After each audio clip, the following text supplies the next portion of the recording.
Hi, I'm Tim. Welcome to WatchBox, and thanks for logging on. We are waking up with watches this Wednesday, and everything you see is for sale. Reach out to me for pricing, tmosso at thewatchbox.com. I have all the answers, including accessory sets, conditions, and the ability to take extra photos. Reach out to me if you're looking to sell too. I'm always looking to build inventory. One watch or an entire collection. We will buy it all. We pay cash. We pay fast. We also love to do trades. Buy, trade, or sell. tmosso at thewatchbox.com is your online concierge email. Well, I promised you big pieces, and we may as well start with the biggest of big pieces. True, it's not the thumbnail watch, but on the other hand, I've got the Zenith close at hand. This is something I rarely see, even in my line of work. So, without further ado,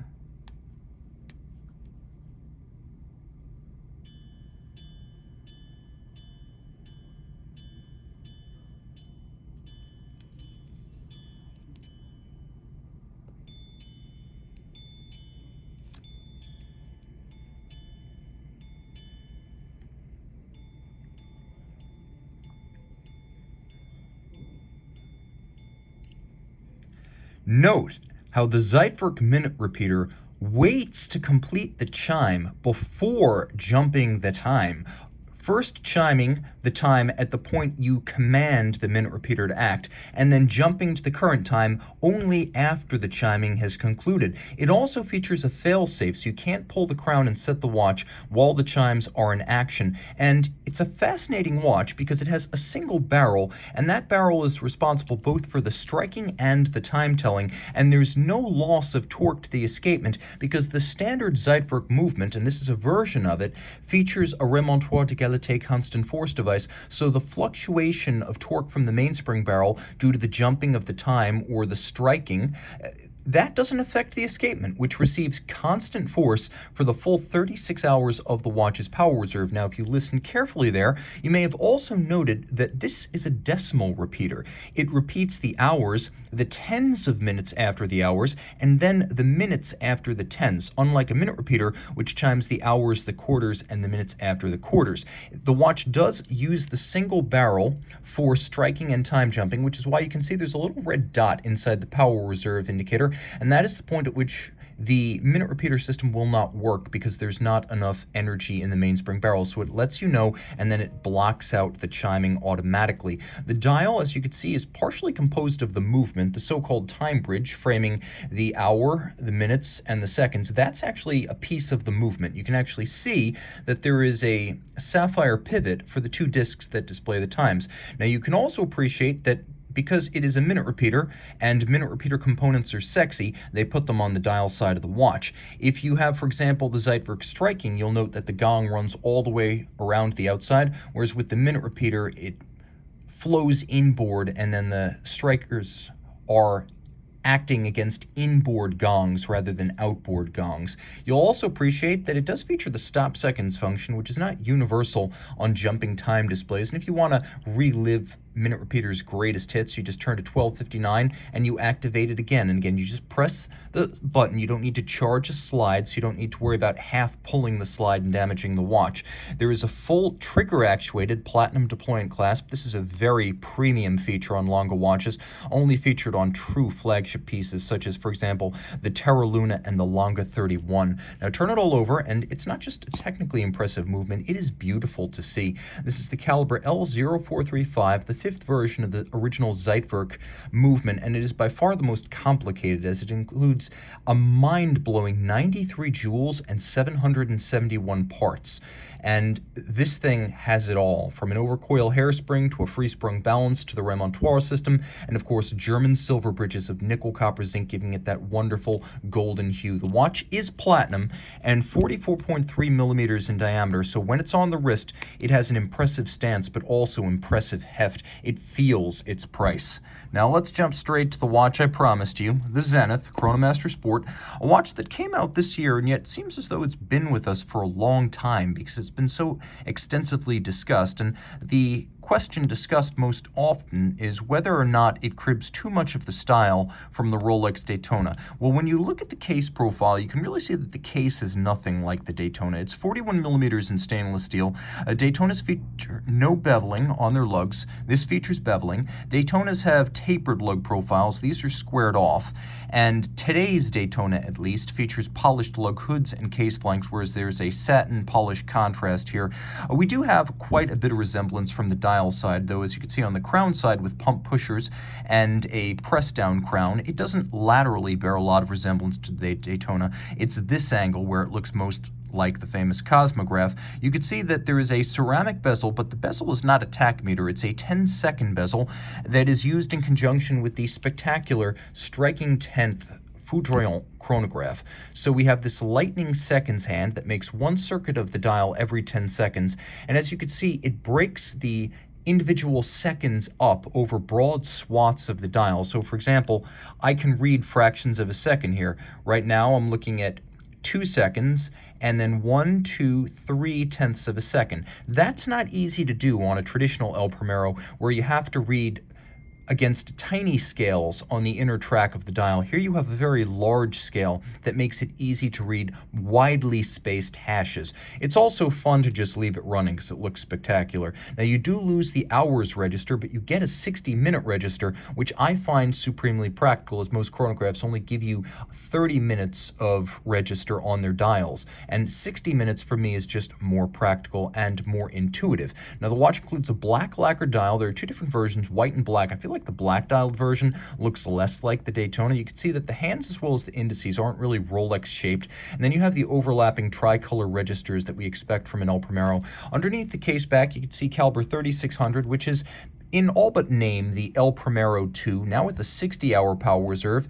As you can see, it remains a column wheel lateral clutch chronograph, which means it looks good, and thanks to the column wheel, it feels good. And a first for a basic El Primero movement, not including the Day 21, but a first for a El Primero is hacking seconds. And that is now a feature. And the timepiece is 100 meters water resistant, which is the same as the Daytona.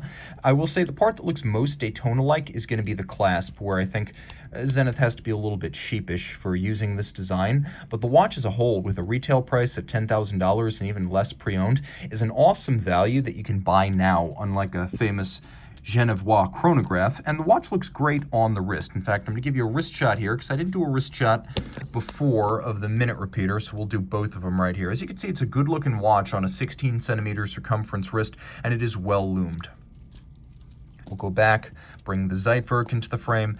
I wouldn't necessarily wear this watch on a wrist any smaller than mine. As you can see, my wrist is 16 centimeters in circumference. The Zeitwerk is large, not huge, but large. I think if your wrist is 15 centimeters circumference or smaller, you're probably going to be approaching the limit of what is going to look natural with a watch of this size. That said, I've got options for you. Speaking of Rolex, not the Daytona, but the DayDate, and this is the DayDate 40, 3-day power reserve, double quickset, white gold, full president bracelet, black lacquered dial, and while not every DayDate is well loomed or loomed at all, this one is quite well loomed, shock resistant, anti-magnetic, and 100 meters water resistant. This is the Renaissance man of Rolex watches. Now, since the mid-1950s, many have considered this to be the flagship of the Rolex line, and in an era when it seems Cellini struggles a little bit to gain recognition and acceptance, this has long been considered to be the most prominent and successful Rolex dress watch. It's more upscale than the Datejust, so it speaks to a level of accomplishment and circumstance that maybe the Datejust doesn't. And while more Datejust models are sold, the DayDate, nicknamed the President because of its illustrious and sometimes infamous ownership history, it remains that flagship piece within the dressier Rolex collections. It's a great looking watch, and as of the DayDate 40 generation, all of the bracelets feature ceramic pins inside their links, so that kills Rolex bracelet stretch dead. It just isn't a thing anymore, thanks to those ceramic coated pins. You have a crown clasp, and the only partition point between the two sides of the bracelet is the 5-point coronet, and then there's a lift lock system with a beak and a hook, so it snaps shut. It is quite secure. Low in profile, flat in the side, tapered in lug geometry, and just very attractive overall. A handsome watch, a very long-lasting and successful Rolex dress watch model. But if you want something a little bit more formal, a little bit more conservative as a dress timepiece, you want a classical round watch, not the quasi-cushion oyster case. You want a real dress watch, and the Cellini is that. This is the Cellini Date, 39 millimeters in white gold with a spectacular sunray blue dial. You can see that it uses a unique time zone setting system that allows you to jump your time zone east or west in 1 hour increments, and you can see the watch continues to tick and keep time while I'm making those adjustments. Now, I can jump the date forward or backwards as I'm traveling east or west. I also have hacking seconds if I wish to set everything in sync. And then inside the watch, I have caliber 3165, chronometer certified, automatic winding, and it is anti-magnetic and shock resistant. The watch is 50 meters water resistant with a screw down crown, but this isn't really the kind of Rolex you buy to go swimming. This is a Rolex you buy because it is truly elegant and graceful in a way that even the Datejust and the DayDate struggle to match. The watch is short across the wrist, incredibly short, making it suitable for a wrist as small as 13 centimeters in circumference, and you can't say that of even the DayDate 40. It is a beautifully done watch with a lovely bezel that has a handsome coining along its profile, coining and then one domed gadroon, giving it a detail that no other Rolex watch has. This is not the thick fluting that you'll find on Datejusts and DayDates. This watch has a look and a grace all of its own. Now, if you want something that is maybe dressy, but not formal or stuffy, the Frogmoner Long Island is an ideal choice. This is the Long Island by retrograde, and as you can see, it features not one, but two retrograde scales. Let me explain.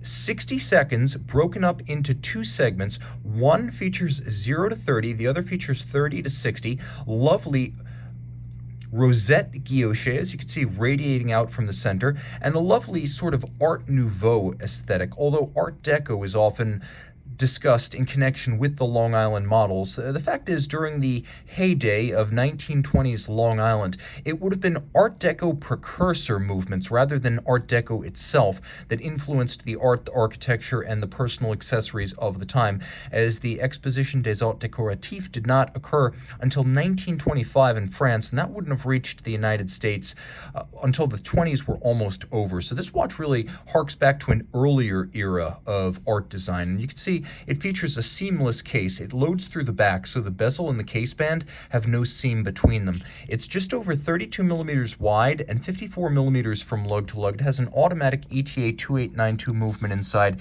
using a platinum rotor. And as you can see, the Long Island, named after the region from which, well, I originated, it's got an arced curvature, so it easily fits on a wrist as small as mine. I would even say down to a wrist as small as 15 centimeters circumference. You could wear this watch, and it's just over 10 millimeters thick, so it does slide easily underneath the cuff. It's large, but it's not awkward, and it is nicely made and substantial. You can see that the case back of the watch is curved, so the fit is excellent. Now we'll take a look at a watch that sort of splits the difference between sports and dress.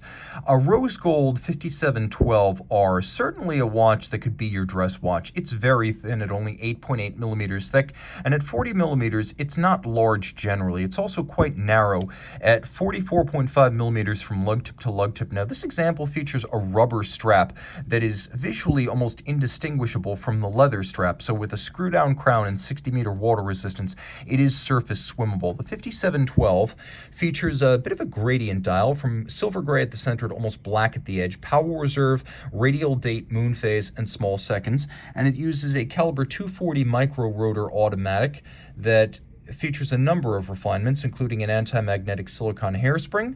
It features a Gyromax style free-sprung balance, 6-position adjustment, 48 hours of power reserve, and Patek guarantees that these watches will run no worse than -3 + 2 seconds per 24 hours from the factory, so they are quite accurate. As you can see, it is flat flush, easily slides underneath the dress cuff. It's narrow across the wrist, so I would say even down to a 13.5 centimeter circumference wrist, you can wear this watch.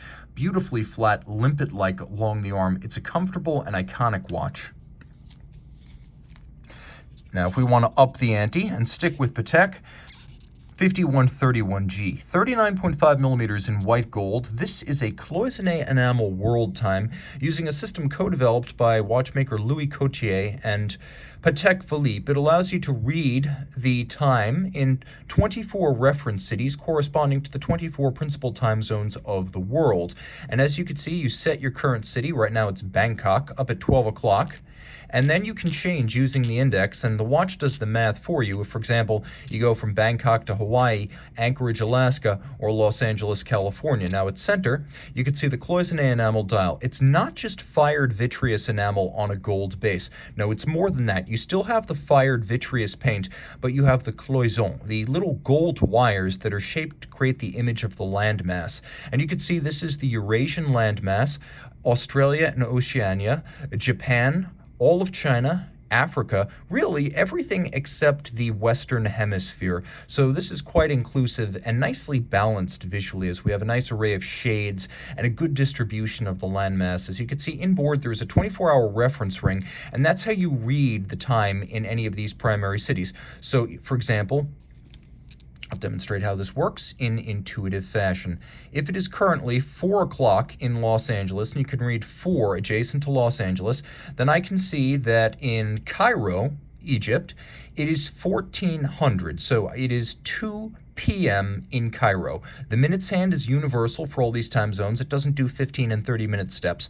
So I can see the time in Cairo, Riyadh, Moscow, Karachi. Very simple, the world at a glance. White gold case, crown guard structure. On the reverse side, again, we see that caliber 240 micro rotor with the same underlying refinements that I showed you on the 5712R. And it's nice because you have the micro rotor system, which means your automatic winding watch can be thin as a manual wind with the big open display case back you would get on a manual wind timepiece.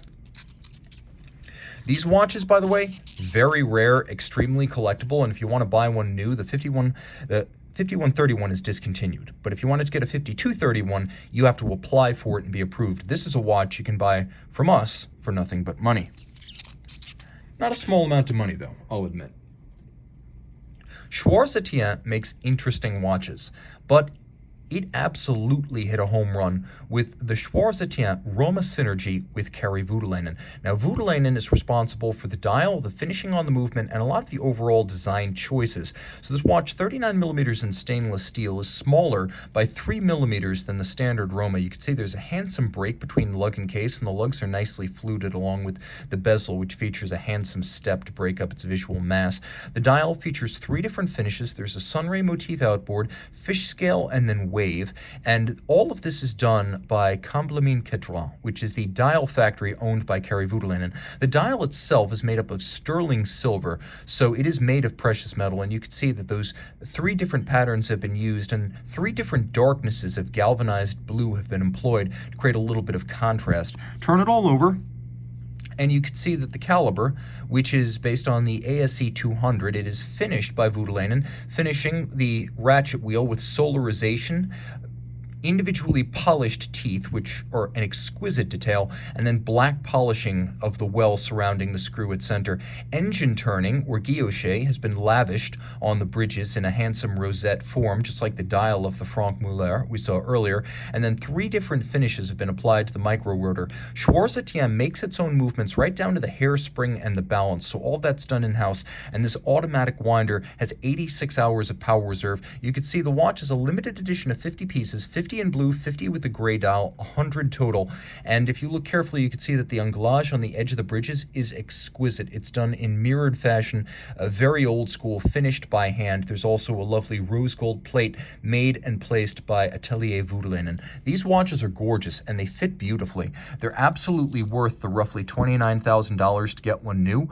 Some of them are now available pre-owned, but give me a call. I have access to both. The timepiece fits well on my wrist, and I can recommend it for a wrist as small as 13 centimeters in circumference. Obvious design influences include both Kari Voutilainen and Philippe Dufour, so you're getting the best of both, really, in the design of this watch, with Voutilainen's own oversight of design and finishing, and Schwarz-Etienne's own manufacture watchmaking of the movement.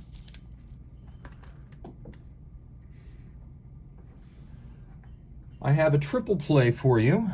Now, they don't play baseball in Geneva, but FPJorn has got game. And here we have three very special pieces. We'll start with this Chronomètre Souverain Boutique Edition. So at FPJorn, boutique means you can only get the watch from a boutique, yes, but you get an exclusive combination of rose gold case and black dial. Now here you can see that a lovely gilt style printing was rendered on this black dial, so it pops with a handsome, warm, and subtle contrast. Of course, we have the power reserve indicator, which, since this is the Chronomètre Souverain, works in backwards fashion. As you wind it, it progresses towards 0, as with a marine chronometer. In olden times, it indicates 0 when fully wound, so after 24 hours, when you need to rewind it, you could see how many hours since winding, not necessarily how many hours remaining, but you can see it does have a 56-hour power reserve, twin mainspring barrels, and then a hidden drivetrain. As you can see, the escapement and the balance, but you can't actually see the train connecting the wheels to the balance. All of that is run under the dial side of the watch. Now, this watch is 40 millimeters in diameter in rose gold, and the movement is also in rose gold, 18 karat, so it is a full precious metal watch. Twin barrels and 6-position adjustment with a free sprung balance mean that this watch is very precise, precisely regulated, and stable. I'll throw it on my wrist real quick, get a sense of how it fits, how it feels. It is very thin at under 9 millimeters thick, whereas beautifully broad, round, and is viable on a wrist as small as 13.5 centimeters circumference.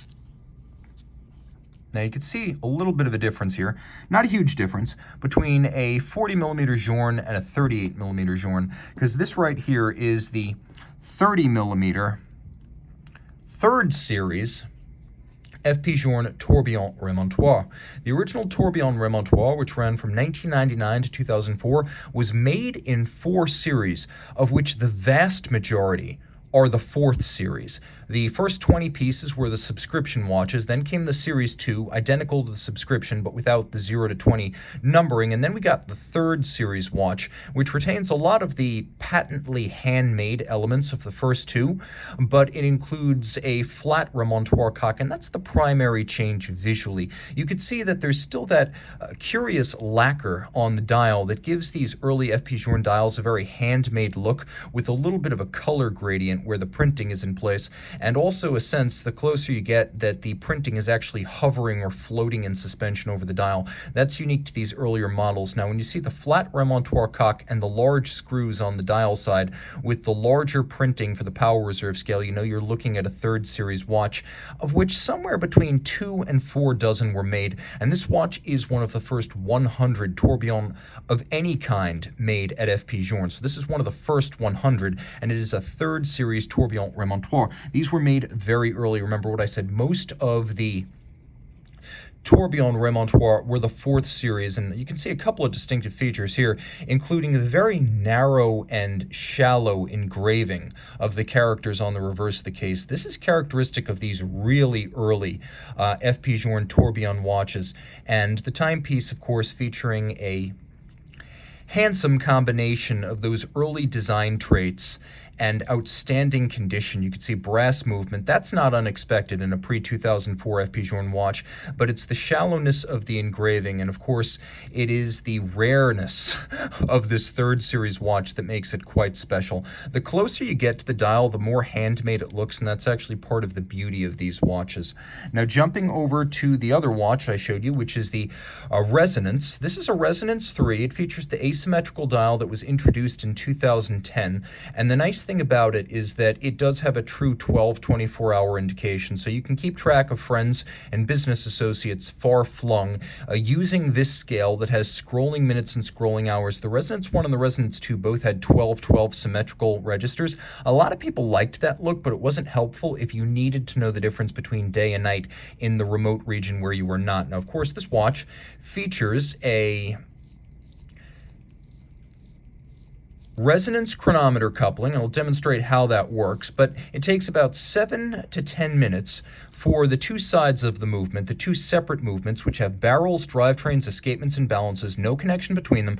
They will actually start beating in opposition to each other, synchronized after 7 to 10 minutes. It's a phenomenon first identified by Antti Janvier and primarily built into pendulum clocks. Jorn's innovation was to build this system for self-synchronization into a balance watch, a wristwatch no less, and that's what he achieved here. Now, since they beat in opposition, if you put the watch in a certain position, one will slow down down, one will speed up, and if you concuss or shock the watch on the wrist, in general, you'll get equal but opposite reactions from the balances. So they will actually resynchronize to each other and autocorrect, canceling out their individual error by mutual means. So it's not just a means of coupling the two sides together, there is actually a chronometric purpose here. As you can see, it does take some time for the two sides to synchronize, so the seconds hands might not be perfectly synchronized after resonance takes hold. So you use the flyback system down at 4 o'clock to resynchronize the two sides of the watch, and now they will stay generally within 5 seconds or less of each other per 24 hours. And of course here we have a lovely pink on pink look, a rose gold dial, a rose gold case, a rose gold movement. It is surprisingly hefty for a 40mm watch, and that's because it is entirely precious metal. And again, I do like this asymmetrical dial design. I think that this is a bit of a Colt watch, and it's one of those FPJorn watches that maybe isn't where some of the most valuable models are yet, but I've seen signs of stirring and a little bit of nostalgia for this design now that it hasn't been available since 2019. Speaking of important early independents, this is one of the best. We have here Roger Dubois, and this is the Homage 37 Perpetual Calendar. The Homage 37 by Retrograde Perpetual Calendar uses a perpetual calendar system that Roger Dubois and Jean-Marc Viderecht of Agenor first developed for the 1989 Harry Winston by Retrograde Perpetual. So this is a Roger Dubois original complication on top of a movement that is based on the Longines L990. They called it Roger Dubois Caliber 57. 5707 is the perpetual calendar version of it. And as you can see, it is Geneva hallmark, but according to the dial, you'll also note Bulletin d'Observatoire. It is a Besançon observatory chronometer, and so it has been tested as a fully cased up watch at the observatory in the traditional French watchmaking heartland, Besançon. So this is a very different test than the COSC. The standards are identical, but the Besançon is not just done in France, but it's performed on the full cased up watch, not the bare movement as with the COSC. The watch, 37mm in rose gold, is an exquisite and uncommon watch to encounter. Highly sought, these early Roger Dubois models are classically beautiful, and Dubois, establishing his independent manufacture in 1995, was one of the great pioneers of the movement that would become modern independent horology. It's also a wonderful watch, universally wearable with a beautifully balanced dial. It features a retrograde day, a retrograde date, the moon phase, of course, the quantième bissextile, the leap year phase by virtue of 48 months, and then Geneva hallmark, the symbol on the front as well as the back of the watch, and the finishing is quite beautiful.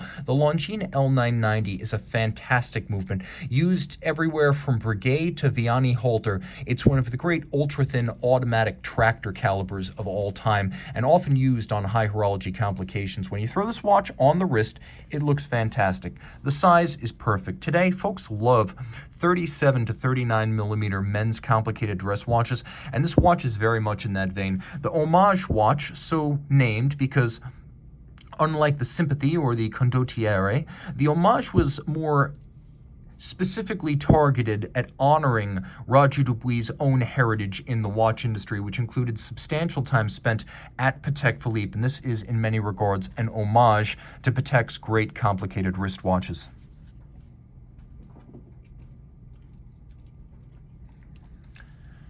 Dubois of Lausanne is my favorite watch brand.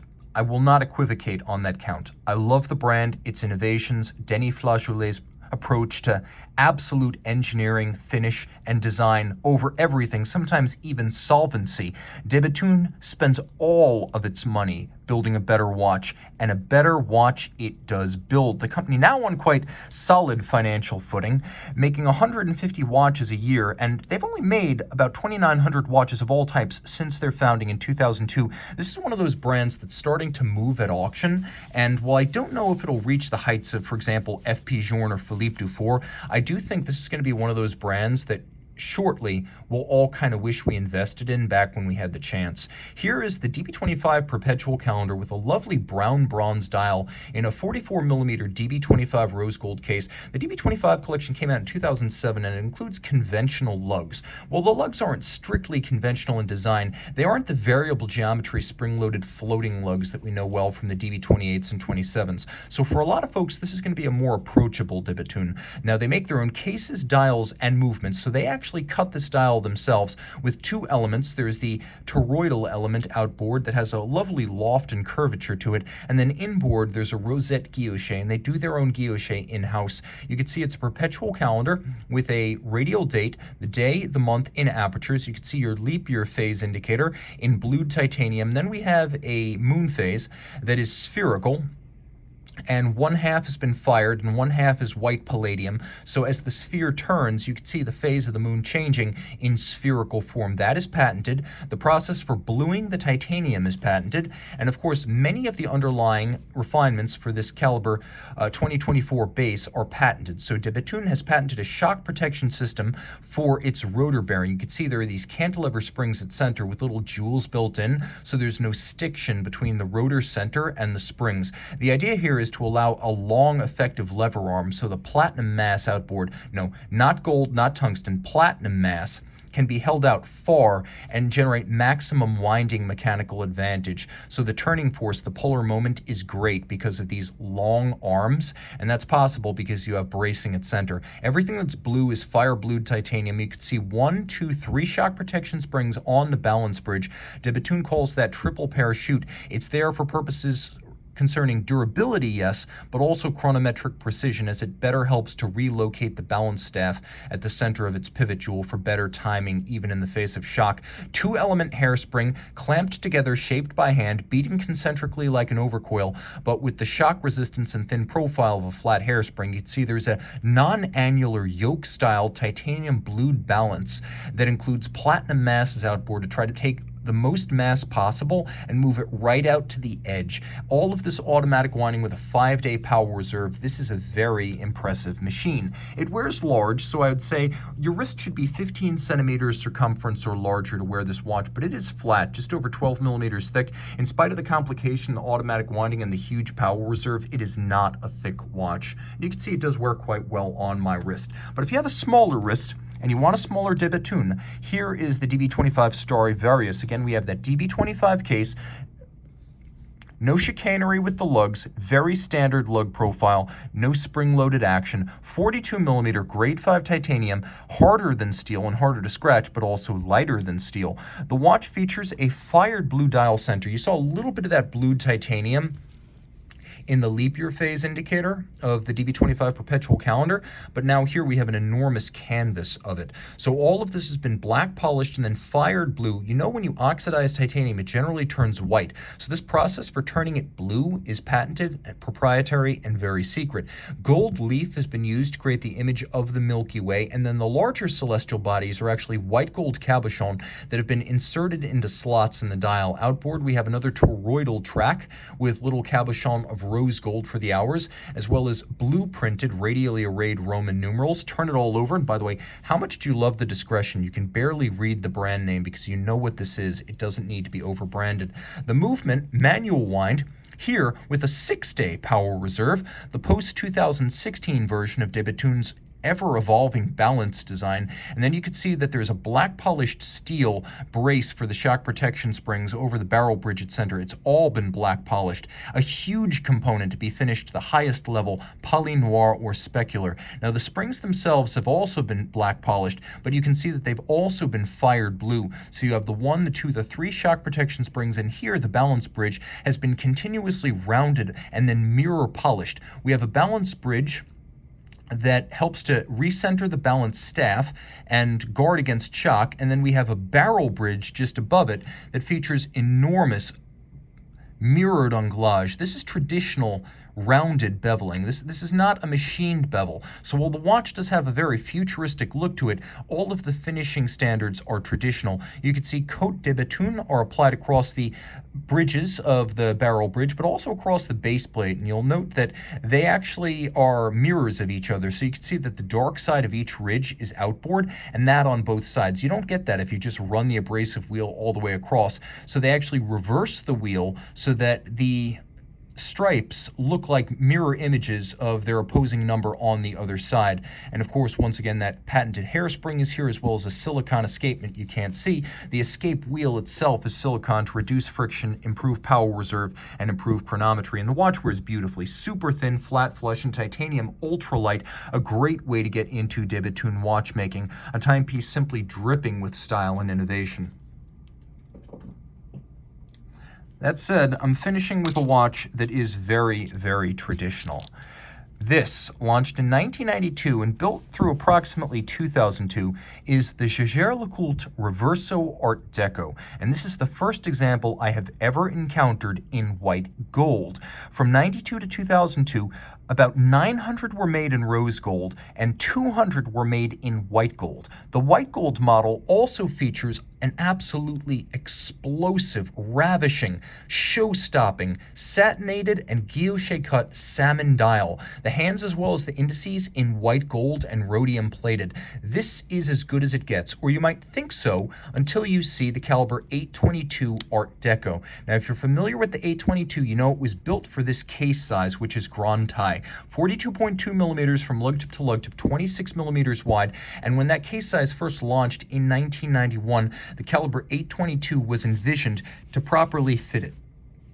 Sized and shaped for its case, this movement has been entirely skeletonized and then freehand engraved, so no two are exactly alike. And while it is called Art Deco, what I really see here is the influence again of pre-Art Deco modes. This is more Art Nouveau, as the forms, rather than mechanically inspired, are more organic and fluid. You can see there are both engraved and skeletonized bridges and beautifully fired blue screws. Take a look at the barrel. You can see that the ratchet wheel on top of it has been skeletonized to create the JL logo of the company. So the JL logo, which you see on the dial, has been recreated 4 times as the spokes of the ratchet wheel, and it is simply dripping with beautiful refinements. Manual wind, 21 joules, 21.6 beat rate, 45-hour power reserve, and as you can see, the edges of these bridges have also been mirror beveled, so no traditional finishing trait is ignored. The inside features engine turning in the chassis,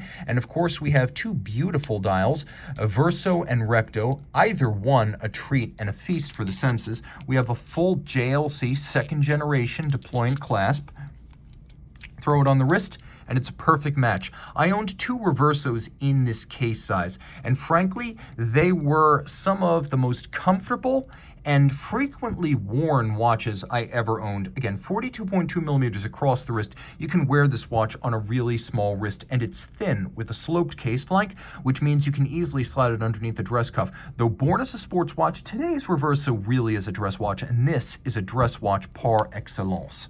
If you wish to buy this Reverso or any watch you see on this channel, reach out to tmosso at thewatchbox.com for purchase and pricing details.